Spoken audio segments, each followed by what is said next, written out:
আসসালামু আলাইকুম। আমার চাকরি প্রত্যাশী ভাই ও বোনেরা, আশা করি আপনারা সকলেই ভালো আছেন, আমিও ভালো আছি। যেখান থেকে আমার ভিডিওটা দেখতেছেন সকলকে অসংখ্য ধন্যবাদ।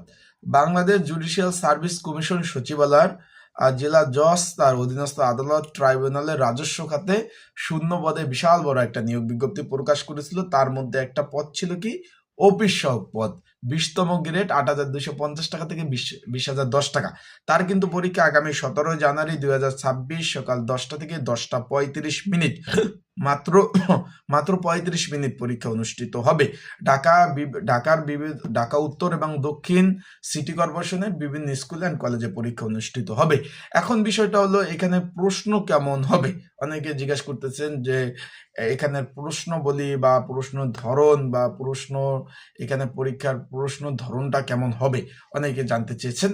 তা আজকের এই ভিডিওর মাধ্যমে সেই বিষয় নিয়ে আলোচনা করব এবং বিস্তারিত বিষয় আলোচনা করব। তাই যারা আমার ইউটিউব চ্যানেলে নতুন, তারা অবশ্যই আমার ইউটিউব চ্যানেলটা সাবস্ক্রাইব করে রাখবেন, লাইক বাটন ক্লিক করে রাখবেন। আপনাদের যে কোনো মন্তব্য, চাকরির যে কোনো বিষয় জানতে অবশ্যই কমেন্টস করতে পারেন। আমি সে বিষয়ে আপনাদের সুন্দরভাবে জানিয়ে দেওয়ার চেষ্টা করব। চলুন ভিডিওটা শুরু করি। এই যে অফিস সহকারী চাকরি, এটা কিন্তু রাজস্ব খাতভুক্ত। আবারও বলতেছি, এই পদের কাজকে অলরেডি ভিডিও দেওয়া আছে, চাইলে দেখে নিতে পারেন। এটা মূলত সরকারি চাকরির 4টা শ্রেণী রয়েছে: প্রথম শ্রেণী, দ্বিতীয় শ্রেণী, তৃতীয় শ্রেণী, চতুর্থ শ্রেণী। এটা মূলত চতুর্থ শ্রেণীর চাকরি। ৮,২৫০ টাকা থেকে 20,০১০ টাকা বেসিক। সরকারি চাকরি যে একবারে 1 থেকে 20 নাম্বার গ্রেড, এটা 20তম গ্রেডের চাকরি। বিষয়টা আশা করি বুঝতে পারছেন। এটা কাজ কি, আমার ইউটিউব চ্যানেলে ভিডিও দেওয়া আছে, চাইলে দেখে নিতে পারেন, বা অনেকে ভিডিও আপলোড দিচ্ছে, যার ভিডিও ভালো লাগে আপনি দেখে নিতে পারেন। এখন এখানে প্রশ্নর ধরনটা কেমন হবে, অনেকে জিজ্ঞেস করছেন যে ভাই এখানে প্রশ্নর ধরনটা কেমন হবে। আমি প্রথমে বলে দেই, এখানে যেহেতু 35 মিনিট সময় পরীক্ষা হবে, এমসিকিউ আকারে 4টা অপশন থাকবে। কিরকম অপশনগুলো থাকবে, ধরুন আমি আপনাদের এরকম বুঝাই, যেমন বাংলাদেশের রাজধানী কোনটা, সিলেট, চট্টগ্রাম, ঢাকা না বরিশাল, ঢাকা। এরকম 4টা করে কিন্তু অপশন থাকবে। আপনাদের কিন্তু এই 4টা অপশনের মধ্যে যে কোনো একটা অপশন কিন্তু দাগাতে হবে। আবারও বলতেছি, 4টা অপশন থাকবে, 4টা অপশনের মধ্যে একটা অপশন আপনাকে কিন্তু দাগাতে হবে।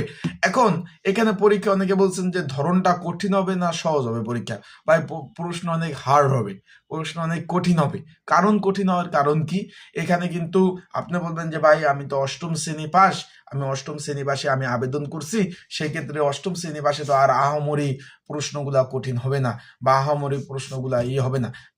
তাদের জন্য আমি একটু বলতে চাই, এখানে প্রশ্ন বলি, এখানে যারা আবেদন করছে অষ্টম শ্রেণী, যারা পাশ করছে তারা আবেদন করছে, মাধ্যমিক পাশের ব্যক্তি আবেদন করছে, উচ্চ মাধ্যমিক পাশের ব্যক্তি আবেদন করছে, যারা মাস্টার্স পাস তারা আবেদন করছে, অনার্স যারা শেষ পথে তারা আবেদন করছে, অনার্স যারা শেষ করতেছে তারাও আবেদন করছে। বিষয়টা ক্লিয়ার? তার মানে এখানে আবেদন করছে, তাদের তো সার্ভারে ডকুমেন্ট সবকিছু দেওয়াই আছে যে কারা আবেদন বেশি করছে কি, ওই আঙ্গিকে প্রশ্ন করবে। ভাই বাবা, প্রশ্ন অনেক হার্ড হবে, আপনারা পরীক্ষা দিয়ে আইসা আমাদের জানায়েন। এখন এখানে সাম্প্রতিক বিষয়ের উপরেও কিন্তু প্রশ্নগুলো আসবে, যেমন সাম্প্রতিক বিষয় যে বেগম খালেদা জিয়া মারা গেছে, তাকে নিয়ে 2-1টা প্রশ্ন আসতে পারে যে বেগম খালেদা জিয়া তিনি জাতীয় সংসদ নির্বাচিত হন কত সালে। এখানে অপশন থাকবে 1986, 1988, 1991, 1996, 1991। তারপর বেগম খালেদা জিয়া কতবারের প্রধানমন্ত্রী ছিলেন, বাংলাদেশের 3বারের প্রধানমন্ত্রী ছিলেন। কতটি আসনে সংসদ সদস্য নির্বাচিত হয়ে রেকর্ড করেন বেগম খালেদা জিয়া, 23টি আসনে। এরকম কিন্তু সাম্প্রতিক বিষয় ঘটে যাওয়া কিন্তু বিষয়গুলি কিন্তু নিয়ে কিন্তু প্রশ্ন আসবে। তার সাথে থাকবে বাংলা, ইংরেজি, অঙ্ক, সাধারণ জ্ঞান, এইসব বিষয়বস্তু পড়বেন। আর কি কি বিষয় নিয়ে আমরা একটু কথা বলি, তার আগে বলে দেই প্রশ্ন ধরন হবে এমসিকিউ। তাই যারা পরীক্ষার্থী রয়েছেন, পরীক্ষার প্রিপারেশন প্রস্তুতিমূলক একটা সাজেশন রয়েছে, যদি আপনাদের কারো প্রয়োজন হয়ে থাকে, স্ক্রিনের উপর হোয়াটসঅ্যাপ নাম্বার রয়েছে, ডিসক্রিপশন বক্সে নাম্বার রয়েছে, পিন কমেন্টে নাম্বার রয়েছে। এই নাম্বার আমার সাথে মেসেজ করতে পারেন। বিগত সালের প্রশ্ন সমাধান সহ আপডেট সাজেশন রয়েছে, সেই সাজেশন নিয়ে আপনারা কিন্তু পড়তে পারবেন। তাই যাদের প্রয়োজন রয়েছে সাজেশন, তারা কিন্তু অবশ্যই যোগাযোগ করবেন। স্ক্রিনের উপরে নাম্বারে, ডিসক্রিপশন বক্সের নাম্বারে, পিন কমেন্টে এই নাম্বারে হোয়াটসঅ্যাপ নাম্বার মেসেজ করে আপনারা কিন্তু সাজেশনগুলো নিয়ে অবশ্যই পড়তে পারবেন। এখন এখানে আমার সাজেশনের মধ্যে আবার একটা বিষয় রয়েছে, বিশ্বের প্রথম নারী প্রধানমন্ত্রী কে ছিলেন, এই বিশ্বের প্রথম নারী প্রধানমন্ত্রী কে ছিলেন, এইটা নিয়েও কিন্তু প্রশ্নবলী আসবে, বিভিন্ন প্রশ্নবলী। তারপর সম্প্রতি ঘটে যাওয়া যে বিষয়বলী রয়েছে, যেমন শহীদ শরীফ ওসমান হাদিকে নিয়ে কিন্তু বিভিন্ন পরিচিতি আসবে। তার জন্ম কত তারিখ? তার জন্ম 30 জুন 2093, গুলিবিদ্ধ হন 12 ডিসেম্বর 2025, তিনি মৃত্যুবরণ করেন 28 ডিসেম্বর 2025। সমাধি, তাকে কোথায় সমাধি করা হয়েছে? কাজী নজরুল ইসলাম এর তার পাশে ঢাকা বিশ্ববিদ্যালয়। তিনি কোন বিষয়ের স্টুডেন্ট ছিলেন, কোথায় পড়তেন? ঢাকা বিশ্ববিদ্যালয়ের রাষ্ট্রবিজ্ঞানের স্টুডেন্ট ছিলেন।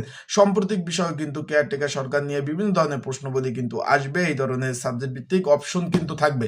আপনারা অনেকে জিজ্ঞেস করছেন যে ভাই অপশন থাকবে কিনা, যে না শুধু প্রশ্ন থাকবে, প্রশ্ন লিখতে হবে, এই ধরনের কিন্তু আমাকে অনেকে জিজ্ঞেস করছিলেন। না ভাই, অপশন থাকবে, 4টা অপশন থাকবে, চারটা অপশন থাকবে, 4টা অপশন থাকবে। সেই অপশনে আপনারা যে কোনো একটা অপশন কিন্তু দাগাতে পারবেন।